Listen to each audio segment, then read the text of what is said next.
Hi Vlog! Bonjour, c'est la cuisine de Fineza. Ben, écoutez, j'espère que vous vous portez bien pendant cette période de confinement. Vous avez bien pris soin de vous. Ok, chez nous, tout va bien. Je suis désolée, je ne fais pas beaucoup de vidéos.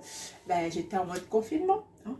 Donc voilà, aujourd'hui, je vais vous faire une petite vidéo rapide. J'ai déjà commencé, désolée, mais du coup, j'ai une petite pensée pour vous. Je voulais partager ma recette, hein, comment est-ce que j'ai fait la tarte à la rhubarbe. Donc voilà, comment est-ce qu'on le prépare. Normalement, il faut l'éplucher. En fait, vous enlevez les... je sais pas comment on l'appelle, mais en fait, il faut l'éplucher. Voilà. Et après, vous le découpez comme ceci. Un petit dé ou... ça dépend de grosseur que vous voulez faire. Donc voilà, moi j'aime bien quand c'est comme ça. Ensuite, vous mettez dans un passoire. Là, je me suis vraiment très bien avancée. Et vous mettez du sucre. Ok, vous prenez du sucre roux, sucre gros, tout ce que vous voulez, mais en tout cas du sucre. Vous mettez dans un... comment on appelle ça une passoire, pardon, et vous mettez du sucre. C'est pourquoi, en fait, c'est pour dégorger en fait la rhubarbe. Si vous savez que la rhubarbe, elle est acide, il y a du jus, donc quand vous mettrez du sucre, ça va permettre qu'en fait de pouvoir dégorger, d'enlever au maximum de son jus. Donc voilà, ça donne ça, comme vous pouvez voir. Le mien, ça a déjà commencé. Donc voilà, vous voyez le jus, voilà. Ouais, ça perd le jus. Il faut enlever au max, hein, parce que sinon, si vous enlevez pas tout, attention, je fais des bêtises, si vous enlevez pas tout, ben, il y aura un peu trop d'eau dans votre tarte. Ok? Donc voilà, ça c'est la première étape. La deuxième étape, c'est quoi? Ben, soit vous faites votre pâte, la pâte feuilletée, ou vous achetez déjà la pâte déjà faite. Moi, personnellement, j'en ai acheté et je vous montrerai après comment est-ce que j'ai fait mon appareil. Donc, comment l'appareil, c'est la pâte en fait pour mettre sur la pâte, sur la pâte brisée et mettre ma rhubarbe. Tout ça, je vous montrerai tout à l'heure. Sur ce, je vous dis à plus tard. Bye bye. Hey, coucou. Donc voilà, comme je vous avais dit, vous voyez, ma rhubarbe continue à dégorger. Donc pareil, on va jeter l'eau. Et pour moi, là, ça sera bon. C'est bon. Ok? Donc, je vais préparer l'appareil, comme je vous avais dit. Alors, nous allons piquer notre pâte, hein, pour que ça ne gonfle pas. Je vais mettre un peu de sucre. Donc, vous pouvez mettre soit du sucre vanillé ou du sucre normal. Donc, moi, j'avais mis du sucre vanillé sur mes rhubarbes. Un petit sachet. Là, je vais saupoudrer un peu.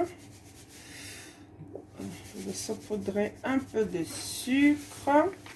Ok. Mais sur ma pâte.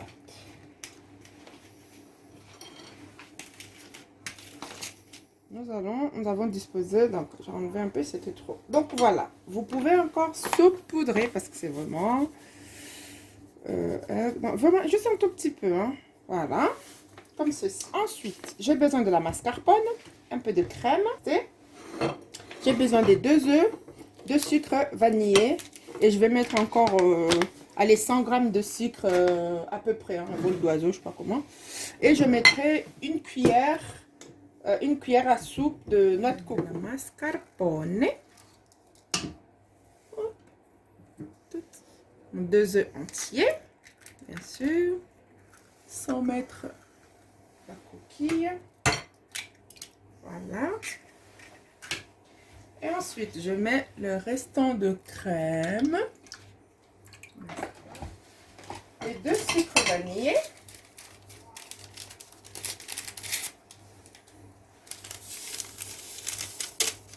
100 g de sucre à peu près, voilà, pas beaucoup, hein, parce que j'ai déjà beaucoup sucré la rhubarbe, donc stop.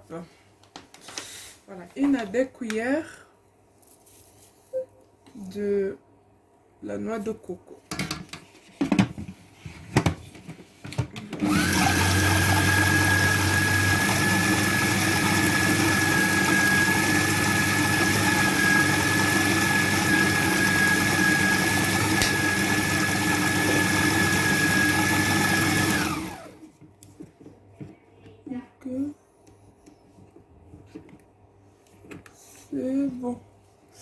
Allez, nous allons mettre dans notre rhubarbe, disposer notre crème.